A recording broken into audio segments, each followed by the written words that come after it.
Have you ever wondered why certain people seem determined to sabotage their own happiness? That friend who keeps choosing partners who treat them poorly, the family member who complains constantly but rejects every suggestion for change, the colleague who undermines their career with impulsive decisions, then expresses bewilderment at being passed over for promotion. These patterns can be maddening to witness, creating a mix of empathy and frustration as you watch someone repeatedly create the very suffering they claim to want to escape. Perhaps you've even recognized similar patterns in yourself, behaviors that consistently lead to outcomes you consciously don't want, yet somehow keep repeating in your life. The strangest part isn't even the self-sabotage itself, but how invisible these patterns seem to the people enacting them. They appear genuinely surprised when the relationship falls apart, when the job doesn't work out, as if these outcomes were random misfortunes rather than predictable results of established patterns. Even more puzzling is how these self-destructive personalities seem to spread through social networks, families, and organizations, as if there were some contagious quality to these patterns. You may have noticed how certain workplaces collect people with similar destructive tendencies, how families pass down specific dysfunctions across generations, or how friend groups sometimes reinforce each other's self-defeating behaviors. There's something happening beneath the surface of conscious awareness that allows these patterns to persist and propagate even when they create obvious suffering for everyone involved. The question isn't just why certain individuals remain trapped in cycles of self-sabotage, but why these cycles seem to create their own gravity, pulling others into their orbit. What if these seemingly random patterns of self-destruction actually follow a logic? Not the logic of conscious intention or rational choice, but a deeper psychological logic operating beyond our awareness. What if certain personality structures are organized around relationships to pain, loss, and limitations that make self-sabotage not an accident but an unconscious goal? There is a reason why simple awareness or good advice rarely disrupts these patterns. There is meaning in the specific forms these self-destructive tendencies take. And understanding this meaning might transform how you recognize and respond to these patterns, whether in yourself or in those whose suffering you've been helplessly witnessing. This is where Sigmund Freud's insights into human psychology offer us a framework for understanding these puzzling patterns. One of his most revolutionary contributions was recognizing that humans don't simply seek pleasure and avoid pain in straightforward ways. He observed that the psyche contains opposing forces and desires that create internal contradictions. Some of these forces actually work against our conscious intentions, leading to what he called repetition compulsion, the tendency to recreate painful situations despite conscious desires to avoid them. Through his clinical work, Freud identified several distinct personality patterns structured around these self-destructive tendencies, each with its own internal logic and mechanisms of transmission to others. The first self-destructive personality type might be called the martyr. This pattern centers on suffering as a form of moral currency. The martyr doesn't merely endure hardship. They unconsciously seek it out and then display it as evidence of their virtue or moral superiority. You might recognize this pattern in the parent who constantly reminds their children of all they've sacrificed, the friend who can never accept help because it would undermine their identity as the one who always gives, or the partner who endures mistreatment while proudly refusing to set boundaries. The martyr's core belief isn't conscious. They don't explicitly think, "I want to suffer," but their choices consistently create situations where suffering becomes inevitable. What makes this pattern particularly destructive is how it distorts relationships. The martyr's suffering creates implicit debts that others can never fully repay, leading to relationships characterized by guilt, obligation, and resentment rather than genuine reciprocity. Children raised by martyrs often develop crushing guilt about their own needs, learning that love requires painful sacrifice rather than mutual joy. The martyr's apparent selflessness enables a subtle but powerful form of emotional control, where others' independence becomes a form of betrayal. If you are finding these descriptions helpful in recognizing patterns you've encountered, please take a moment to leave a like on this video. This pattern spreads through relationships in several ways. Through direct modeling, children raised by martyrs often internalize the equation of love with self-sacrifice. Through complementary role-taking, the martyr unconsciously seeks out takers who will fulfill their need to be the giver. And through the social rewards that often come with visible self-sacrifice, the sympathy and moral authority that temporarily compensate for the underlying emptiness the martyr experiences. The second self-destructive personality is the self-saboteur. This pattern revolves around unconscious feelings of unworthiness or guilt that make success or fulfillment feel dangerous or undeserved. The self-saboteur approaches the threshold of achievement only to engage in behaviors that guarantee failure. You might recognize this in the student who doesn't study for the final exam despite excelling all semester, the entrepreneur who neglects essential details just as their business begins to take off, or the person who picks a fight with their partner precisely when the relationship is going well. The self-saboteur often appears ambitious on the surface, but a closer look reveals a persistent pattern of snatching defeat from the jaws of victory. Let me pause here for a moment because I need to ask you something that matters. Have you ever felt like you are living two lives at once? The one everyone sees, where you smile and function and pretend everything is fine, and the one inside your head, where you are struggling, confused, doubting every choice you make? That split, that exhausting performance of being okay when you are not, it is something Freud understood deeply. And I want you to know something. You are not broken. You are not weak. You are human. And what you are feeling right now, this exact struggle you are carrying, someone else watching this video is feeling it too. They are sitting there thinking they are the only one, just like you might be thinking right now. So I am going to ask you to do something that might feel vulnerable, but it is important. Go down to the comments right now and type this exact phrase, I feel this. Just those 3 words, I feel this.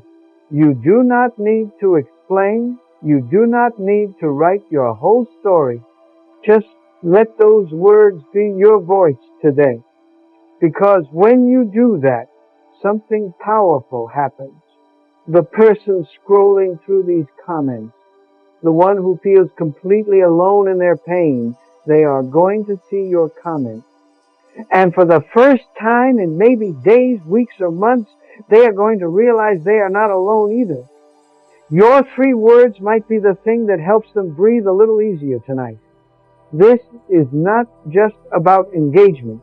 This is about connection. This is about breaking the silence that keeps us isolated in our suffering. Freud built his entire life's work on one simple truth. We heal when we speak what has been hidden. So speak it now. Go to the comments. Type, I feel this. And know that by doing so, you are not just helping yourself. You are helping every single person who needs to know that what they feel is real, is valid, and is shared. Do it now. I will wait. What drives the self-saboteur is often an unconscious belief that success or happiness will lead to punishment or abandonment. These beliefs frequently originate in early experiences where achievement created jealousy in parents or siblings, where standing out led to exclusion from peer groups, or where a child's success highlighted a parent's failures, the self-saboteur learns that it's safer to remain in familiar limitation than to risk the dangers that might come with fulfilling their potential. This pattern spreads when self-saboteurs select environments that confirm their sense of unworthiness or evoke reactions that seem to justify their self-defeating behaviors. The third self-destructive personality pattern is the perpetual victim. Unlike the martyr, who suffers actively and with purpose, the perpetual victim experiences life as a series of injustices imposed upon them by circumstances or others. Their narrative revolves around helplessness, positioning them as passive recipients of mistreatment. You might recognize this pattern in the friend who constantly experiences betrayals without recognizing their role in these dynamics, the family member for whom nothing ever works out despite endless opportunities, or the co-worker who believes they're consistently treated unfairly regardless of their environment. The perpetual victim doesn't consciously seek adverse circumstances, but their psychological organization requires external sources of blame to maintain their self-concept. This pattern proves especially destructive because it creates a fundamental passivity that prevents genuine change.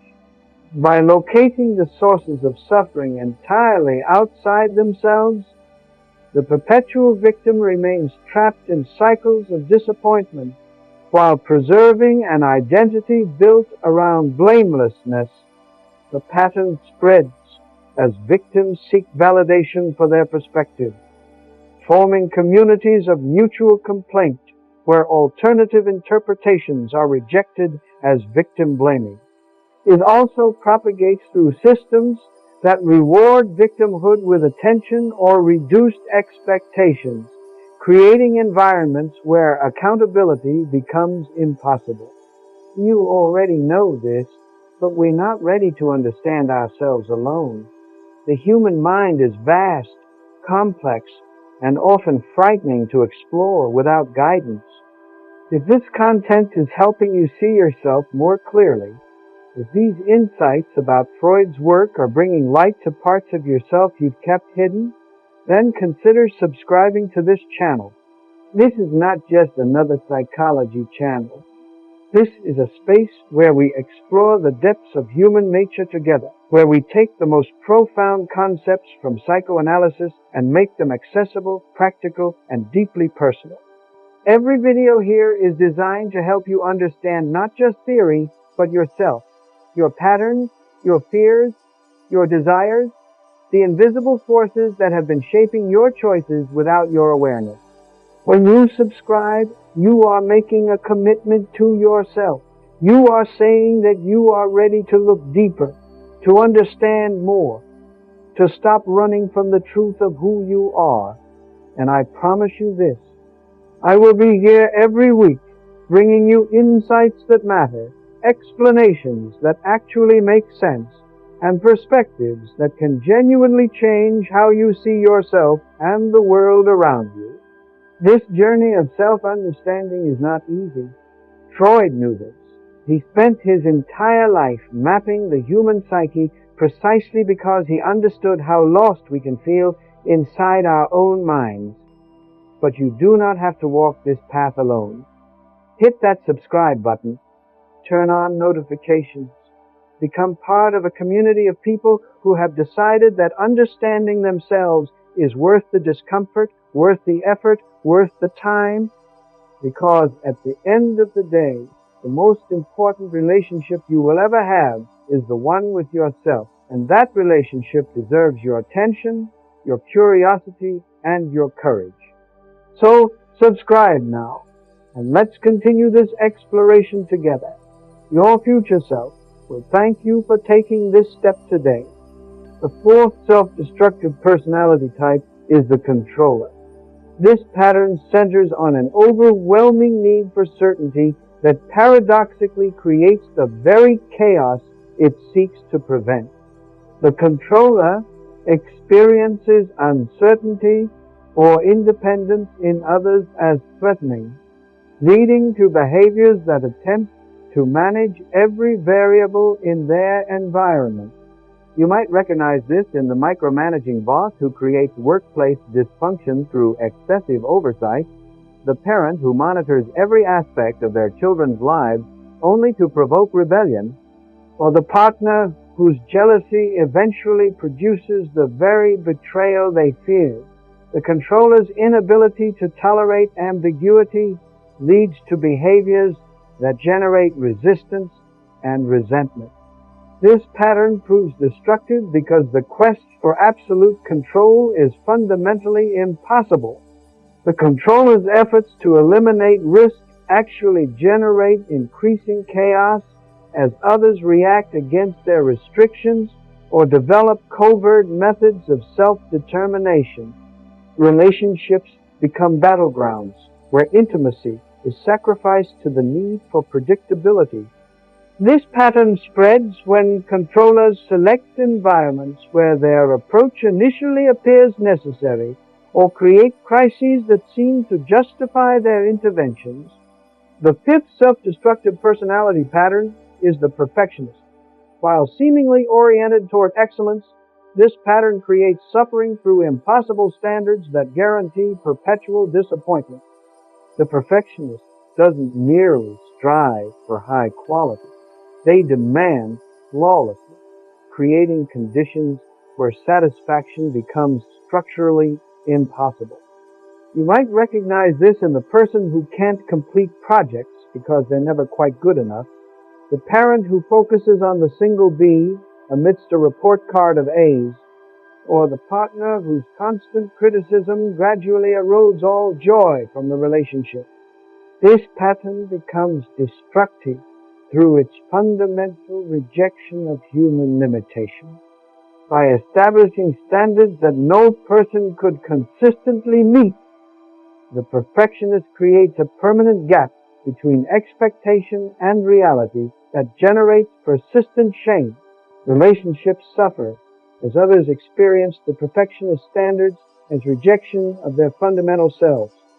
This pattern spreads when perfectionists create environments where everyone fears criticism for inevitable imperfections.